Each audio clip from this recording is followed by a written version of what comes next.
Tea Congress లో pending MP స్థానాలపై ఉత్కంఠ కొనసాగుతోంది. కరీంనగర్, హైదరాబాద్, ఖమ్మం స్థానాల్లో అభ్యర్థులపై సస్పెన్స్ కొనసాగుతోంది. ఏఐసీసీ ప్రకటనకు ముందే ముగ్గురు అభ్యర్థులు నామినేషన్ వేశారు. కరీంనగర్ లో వెలిచాల రాజేందర్, ఖమ్మంలో రఘురామ్ రెడ్డి, హైదరాబాద్ లో సమీరుల్లా ఖాన్ నామినేషన్ వేశారు. నామినేషన్ వేసిన వాళ్లకు బీఫామ్లు ఖాయమేనా? మరి చివరి నిమిషంలో ఏఐసీసీ ఏమైనా ట్విస్ట్ ఇస్తుందా? మరో 2 రోజుల్లో నామినేషన్లకు గడువు కూడా ముగియబోతోంది.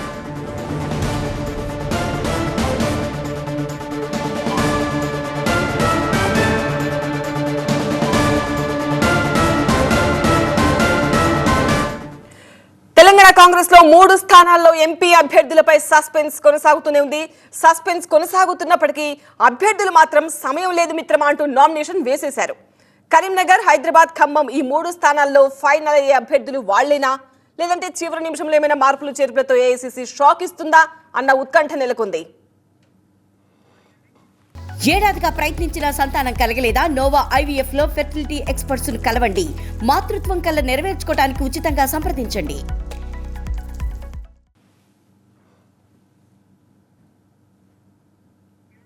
మరో 2 రోజుల్లో నామినేషన్ల ప్రక్రియ పూర్తి కాబోతున్న పార్టీ అధిష్టానం మాత్రం 3 స్థానాలకు అభ్యర్థులను ఇంకా ప్రకటించలేదు. అయినప్పటికీ కరీంనగర్ లో వెలిచాల రాజేందర్ రావు నిన్న నామినేషన్ దాఖలు చేశారు. ఈ కార్యక్రమానికి మంత్రి పొన్నం ప్రభాకర్ కూడా హాజరయ్యారు. ఏఐసీసీ నుంచి ఓరల్ గా గ్రీన్ సిగ్నల్ వచ్చినందుకే ఆయన నామినేషన్ వేశారన్న వార్తలు పార్టీ వర్గాల నుంచి వినిపిస్తున్నాయి.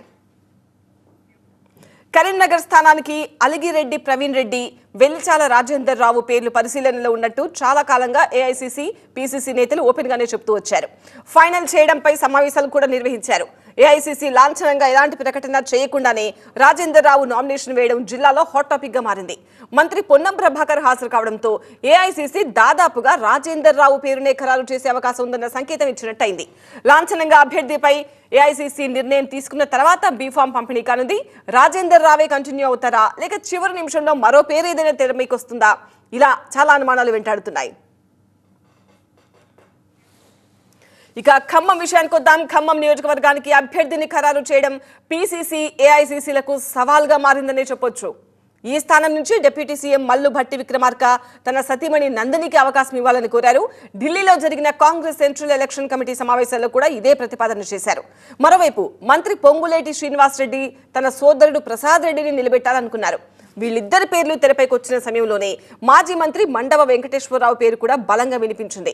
ఈ క్రమంలోనే టికెట్ ను ఖరారు చేయడానికి ఆ జిల్లాకు చెందిన భట్టి, పొంగులేటిని ఏఐసీసీ ప్రెసిడెంట్ మల్లికార్జున ఖర్గే బెంగళూరు పిలిపించుకుని చర్చలు జరిపారు. కానీ అధికారికంగా అభ్యర్థిపై ఏఐసీసీ నుంచి ఎలాంటి ప్రకటన వెలువడలేదు. భట్టి, పొంగులేటి ప్రతిపాదించిన ఇద్దరికీ టికెట్ లేదని స్పష్టం చేసిన ఖర్గే వారిని కన్విన్స్ చేశారా, లేక ఫలానా వ్యక్తిని నిలబెడుతున్నట్టు సంకేతాలు ఇచ్చారా, లేదంటే ఎవరిని నిలబెట్టినా పార్టీ నిర్ణయం మేరకు సహకారం అందించి కలిసి పనిచేయాలని ఆదేశించారా? ఏం జరిగిందో చర్చల వివరాలు మాత్రం బయటికి రాలేదు.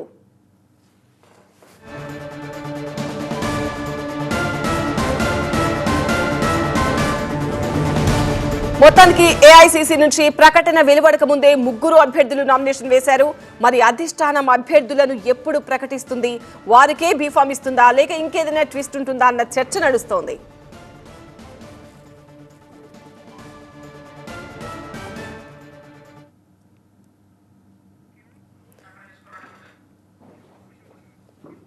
టీవీ9 ప్రతినిధి అశోక్ మరింత సమాచారం అందిస్తారు. అశోక్, టీ కాంగ్రెస్ లో పెండింగ్ ఎంపీ స్థానాలపై ఎందుకు ఇంత ఉత్కంఠ కొనసాగుతోంది? ఇంకా 2 రోజులే గడువు ఉంది.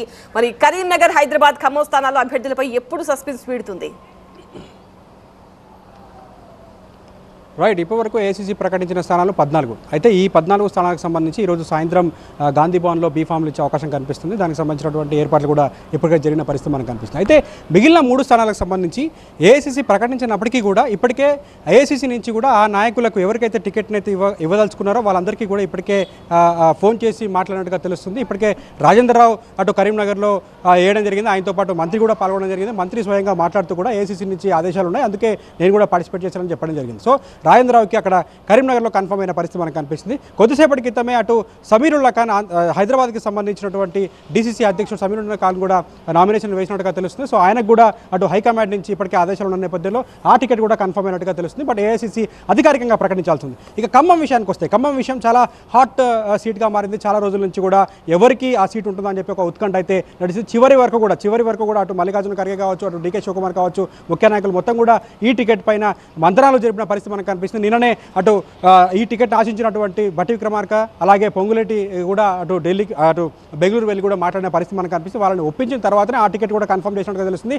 పొంగులేటి బంధువు అయినటువంటి రఘురామరెడ్డికి ఖమ్మం టికెట్ని కన్ఫర్మ్ చేసినట్టుగా తెలుస్తుంది. సో ఈ 3 టికెట్లు కూడా ఇప్పటికే కన్ఫర్మ్ అయిపోయాయి. వాళ్ళకి సంబంధించినటువంటి నామినేషన్స్ కూడా ఇప్పటికే వేస్తున్న పరిస్థితి కూడా మనకు కనిపిస్తున్న నేపథ్యంలో రేపు అధికారికంగా ప్రకటించే అవకాశం, ఈరోజు నైట్ కానీ రేపు మార్నింగ్ కానీ అధికారికంగా ప్రకటించే అవకాశం మనకు కనిపిస్తుంది. సో మొత్తానికి 17 స్థానాలకు సంబంధించినటువంటి ఏదైతే ప్రక్రియ ఉంటుందో అది కంప్లీట్ అయినట్టుగా తెలుస్తుంది. 3 స్థానాలకు సంబంధించి అధికారికంగా ప్రకటించాల్సిన అవసరం అయితే కనిపిస్తుందని చెప్పొచ్చు. రైట్ అశోక్.